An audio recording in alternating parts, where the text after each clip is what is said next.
how we make better decisions, right, and where we need to invest as an organization, and give really leading strategic efforts to understand where we need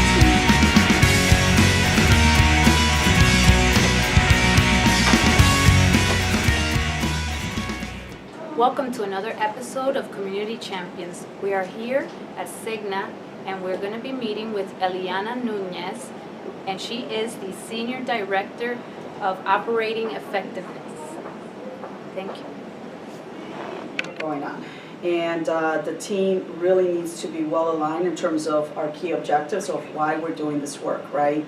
So I wanted to just make sure we were all on the same page in terms of our vision of what we're trying to do here, right? And as we've talked about it, right, how do we help with understanding the strategy of where we're going and taking that strategy and really translating it into what are the capabilities that we need, what do we have today and what do we need? Which really is going to lead to how we make better decisions, right, and where we need to invest as an organization and give better clarity to the projects. You know, what is one of the pain points that you've heard around the projects today? In terms of when we approve projects, what is one of the things that, you know, you've been hearing? Not a clear understanding of our objectives. Yeah. What are we actually trying to do? Right. So this is big because this is really changing the way we're doing things and really aligning and collaborating across all the functional areas, right, of the organization.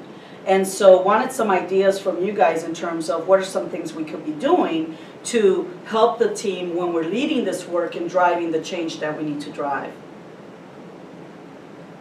So any suggestions, any brainstorming?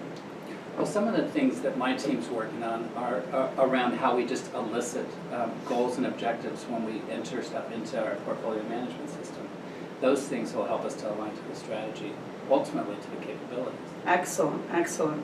Do you need any help with that, Monty, at this point? Is there any? I'm working with our broader OE team, so Katie and I are working with Manu to really help to facilitate how do we get this done systematically and be as effective as possible. Excellent, excellent. How do we capture the data and report appropriately? Excellent.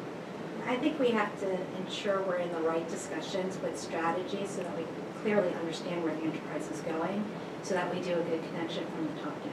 Excellent. And at the end of the day, this is all about how we help our business really execute against their strategy and deliver against, you know, our objectives, which at the end of the day is about how we help our family, our customers, right, have a better health and have better, you know, at the end of the day, what's our mission, right? Improving the health, well-being, and sense of security of our customers. And this is what it's all about, right, at the end of the day. All right, great. So I love the brainstorming. Let's keep going on the conversation, and we'll take it from there. Thank you.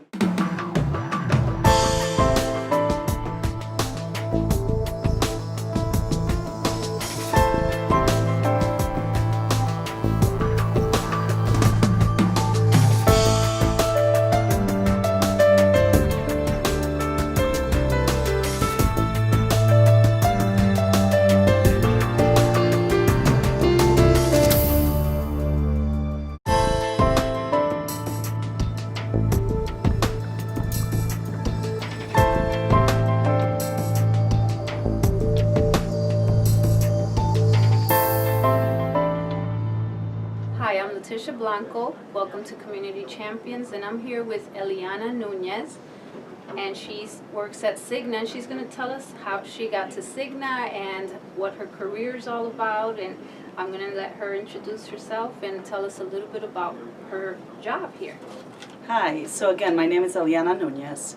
I've been here at Cigna 30 years, and I started actually in the mailroom at Cigna.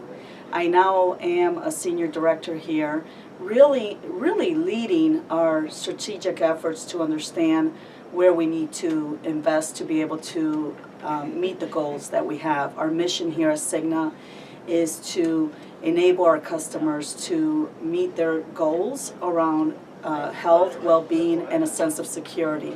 So I'm really proud of the role I have here at Cigna, because it really touches on how we can meet the needs of not only our customers, but for us, our family members, and our own families, right? So with that said, I am excited to be here with you, Leticia, today. All right. Eliana, you said you started in the mailroom. How long did it take you to get where you are right now? So, starting in the mailroom, I was actually going to school at the same time. So that afforded me the ability to get experience in a big employer organization and really understand the way things happen here in a company, and while pursuing my education. But I would tell you that it took me a good 10 years or so, 7 to 10 years to establish myself as a leader in the organization. Wow, that's awesome. Eliana, and can you tell us a little bit further back on your background? Where did you grow up? A little bit about yourself, of your family history. Yeah, so I came to this country when my mother left Colombia. We're from South America. I was 5 years old. And when I came to this country, it was my mother who was alone with 3 children, did not speak the language. And so our journey started outside the U.S. borders, right? And for us, it was a challenge where others may not have the same challenges. We started in really trying to acclimate to a whole different culture. And my mother, due to the lack of employment, the lack of education, and really having to start working in jobs where basically doing maintenance work, right, to afford really an income that would support 3 children and herself without transportation, without language. So we lived in the inner city of Hartford. So I've been in Hartford since I came, when I was 5, and lived in the inner city of Hartford. And growing up, I absolutely got a taste of what it is to be without, to live in an environment that did not necessarily promote success. It actually was very depressing in the environment that I recall growing up in, and yet what inspired me through all that was seeing my mother, who was fighting for something more for us, who was sacrificing and working 2 jobs so that we could have a better future. So living in the inner city afforded me also the opportunity to grow up with very diverse groups, right? My best friends, Puerto Ricans and, African Americans and Colombians, we're not all the same, right? And so that afforded me the opportunity to meet different people. My culture that I came with was different than their culture, and so I did experience a little bit of even discrimination at that tender age of 5, 6, 7 years old. So all that I think has contributed to my experiences and my journey in life. Well said. And your role model, would it be like your mom? I would absolutely say it was my mother. And again, the role model is not about did she achieve an education, Absolutely. right? She didn't. She didn't achieve that education. A very smart woman, amazing with financial management and so forth, and strong. And so she was my role model from and I think that's kind of, I attribute it to being a Latina woman. It's a woman that says, I will overcome. I am a survivor, right? And I saw that in her. And I'm a hard worker. I'm not going to look for others to carry my weight. I'm going to put and carry my weight and bring my children along with me, right? And the sacrifices she made, I recall she would not spend $1 on a new dress. She would put that dollar away to be able to put food on the table. So, role model, my mother, absolutely. And to this day, I don't think she really understands how significant she's been in my life to be able to be where I am today. And currently, you have a beautiful family. Yes. I personally know Eliana and her family. She has a wonderful husband and 2, 3 children and grandchildren. Grandchild. Yes. Yes. So she has a very fruitful life, and I'm very proud of you. also, I wanted to ask you, what pushed you towards that education once you had your first job? I know that the push from your mom and growing up, what kept you going to get the education and finish? Because a lot of us start and then we don't finish. So what pushed you?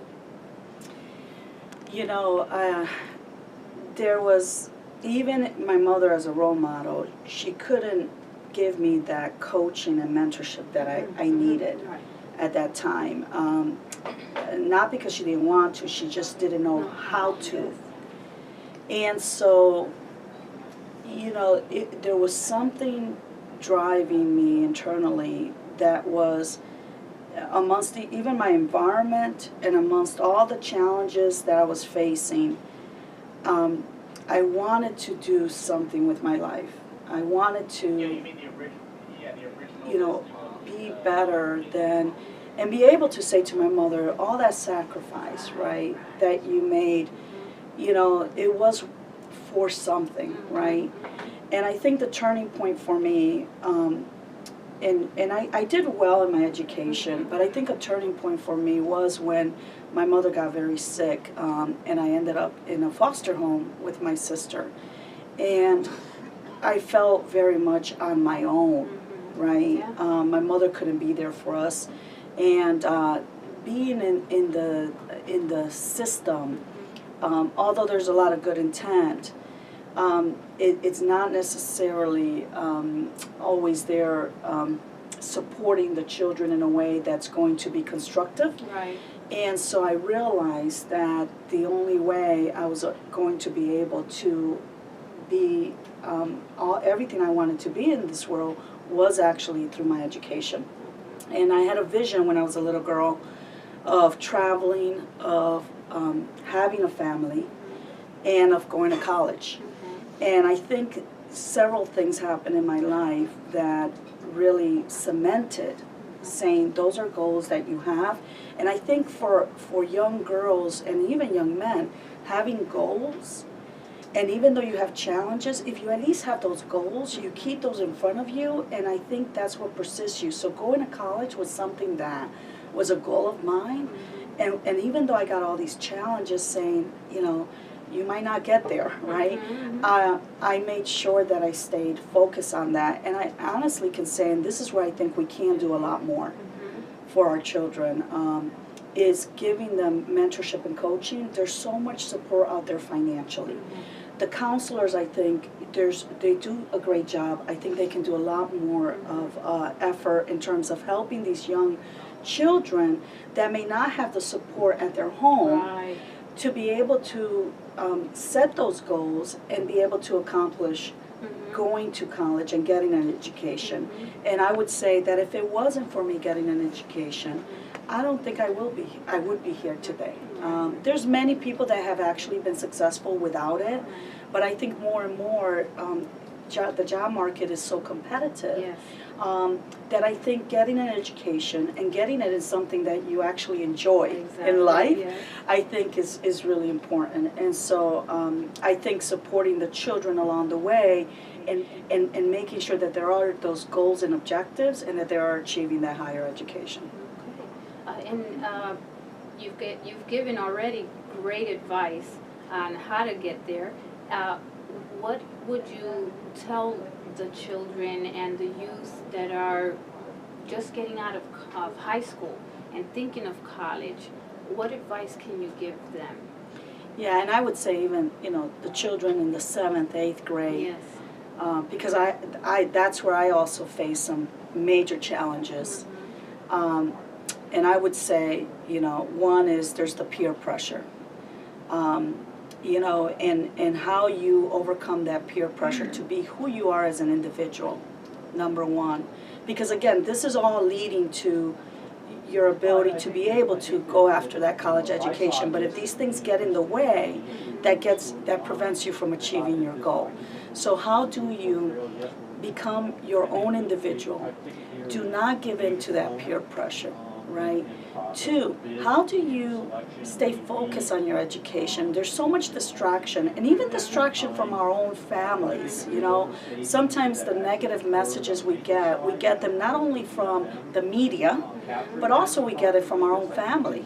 Oh, you're never going to accomplish anything. Or you're never going to go and do anything with yourself. Oh, you know, just go have kids and get support, right?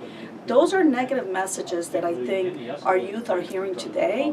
And as an individual, you as a youth, take those negative messages and turn them around into positive messages. And prove people wrong. And set your goals and objectives and know that you can be anything really what you set out to be, right?